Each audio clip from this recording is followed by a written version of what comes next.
Early to bed for the early rise, as only off-roaders can do, and everything was set for an exciting Section 2. Section 1 in reverse direction. Coetzee and Leek led the field away.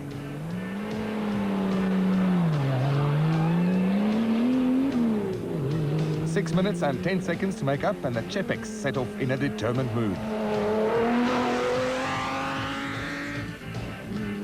It was cold, very cold, and the spectators didn't envy crews with open windows at speed. Lambert and Fourie were third away. Reynecker and Houghton starting about 10.5 minutes behind the leaders. Coetzee and Leek were pushing the Castrol Toyota Hilux as hard as possible, the sun in their eyes not making it easy at all. The early morning sun was great for beautiful camera shots, but the drivers were wishing it would climb quicker. Franz Chepex Sr. behind the wheel of the V-Motors Raceco. Still third on the road, Lambert and Fourie in the Digidor Chenoweth. Not far behind, but still in fourth, Reynecker and Houghton in the Toyota Land Cruiser. Joubert and Smith were hoping that their trouble-free run would continue in the Jojo Tanks Beetle Turbo. Schilling and Thorn in their Motortech Jimco still holding on to 6th overall, followed by Harry Roscoe in his Hitachi Raceco.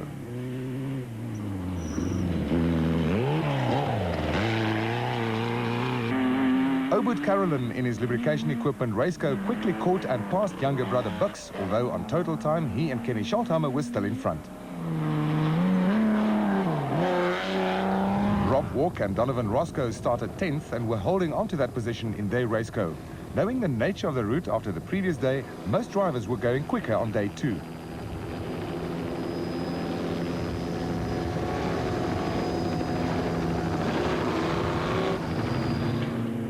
Class E leaders in the production vehicle category, Niels Lemmer and Dries de Klerk in their Toyota Hilux. Back on board with Barker and Joubert in the Pennzoil Land Rover, the sun really making things difficult. But fortunately, Woolridge pulls over in the Pajero to let him through. The Van Vuurens in the Class D Pajero had been passed by Woolridge and Barker, and now they had Alberts and Klaassen in the Rapsa Raceco snapping at their heels. Not far behind, Derek Pinoy and Craig Jackson in the Quickford Raceco. Meanwhile, Coetzee and Leek came storming into a checkpoint, damage evident to the nose of the Castrol Toyota Hilux. No. 7 k's back, dead cow. Dead cow, the road. He jumped out on top of us. Okay. And there's the aftermath of the accident, which would prove crucial to the eventual outcome of the race. Coetzee and Leek would lose valuable time because of radiator damage and an overheating engine, allowing the Chepex to take the overall lead.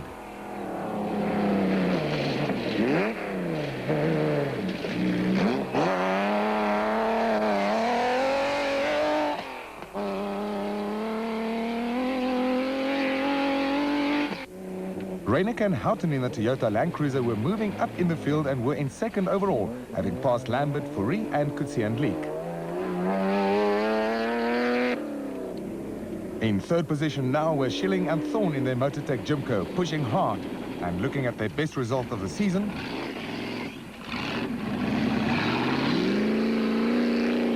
While Rob Walk, who was sharing the driving with Sports 2000 racer Donovan Roscoe, were lying 4th in their Superpave Raceco.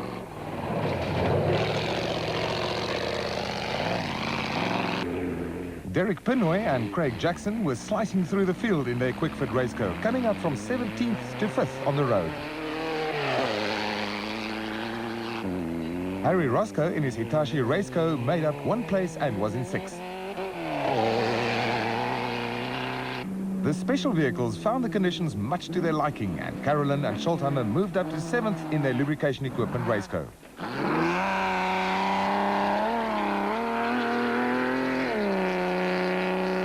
Joubert and Smith in the Jojo Tanks Beetle Turbo Volvo 4x4 were struggling, losing 3 places to lie 8th. While Rashid Noble and Steve Cooper in their Raceco were having a good run and were lying 9th from a 19th starting position.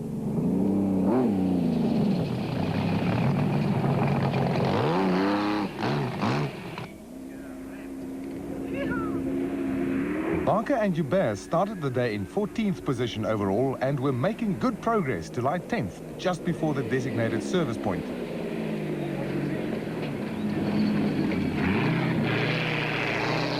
This was where a very worried-looking Toyota service crew were frantically trying to repair the damage to the Castrol Hilux.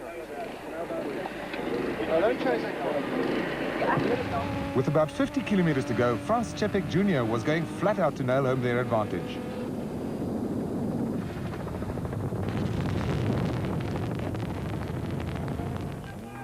Back at the famous River Bridge crossing, and Api Reinicke and Robin Houghton were treating it very cautiously in the Toyota Land Cruiser, lying second overall now and leading the production vehicle class. Richard Schilling and Ashley Thorne in the Motortech Jimco were third on the road and second in the special vehicle category. Fourth now were Bux Carolyn and Kenny Scholthammer, who had a great run in their lubrication equipment raceco, taking advantage of the misfortunes of others. Cliff Barker and Malcolm Joubert were fifth on the road in their Pennzoil Land Rover, but up to third in the production vehicle category. Jackie Joubert and Danny Smith were having their best race of the season, lying fifth overall and fourth in the special vehicle category.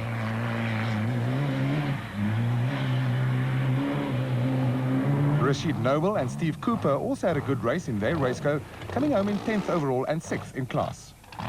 Coetzee and Leek were pushing hard after the damage had been partially repaired, but to make things worse, a drive shaft broke with the finish almost in sight, and they lost even more time before it could be replaced. The Mitsubishi Pajero of Woolrich and Vermaak had another solid race, leading Class E of the production vehicle category and lying 9th overall. But winning overall as well as their category for the third time in 4 races this year was the father and son combination of Frans Čepek Sr. and Jr. They led Schilling and Thorne home in the special vehicle category by almost 37 minutes, thereby cementing their lead in the special vehicle championship. Joubert and Smith headed Walk and Roscoe by a mere 14 seconds. We've been waiting for this for a long, long time. We've won most of the other races, but this one's been a challenge. And 2 years ago, we were half an hour ahead, 100 k's from the end, and we lost it because we jammed in gear. But this year we've done it, and I did it together with my son, which is fantastic. I'm really happy. After losing a lot of time on day 1 due to a puncture, Reinicke and Houghton had no problems on day 2 and stayed in second position overall, winning the production vehicle category. Coetzee and Leek finished second in the production vehicle category, moving past Barker and Joubert. Woolrich and Van Vuren brought the 2 Pajeros home for another good finish. Ons het niks probleme gehad behalwe vir die papwiel gister, en soos ek gesê het, jy weet daai 10 minute wat jy verloor, jy kry dit net nie weer opgemaak nie. As die ou voor jou nie iets met hom iets gebeur laat hy verdwaal of ook 'n papwiel kry nie, kry hom net nie gevang nie. Ons het by verskillende marshals verby. Elke marshal se tyd het tussen 9 en 10 minute agter Čepek hulle gebly. So dit is so die kompetisie is baie sterk. In our Motorsport Diary this week from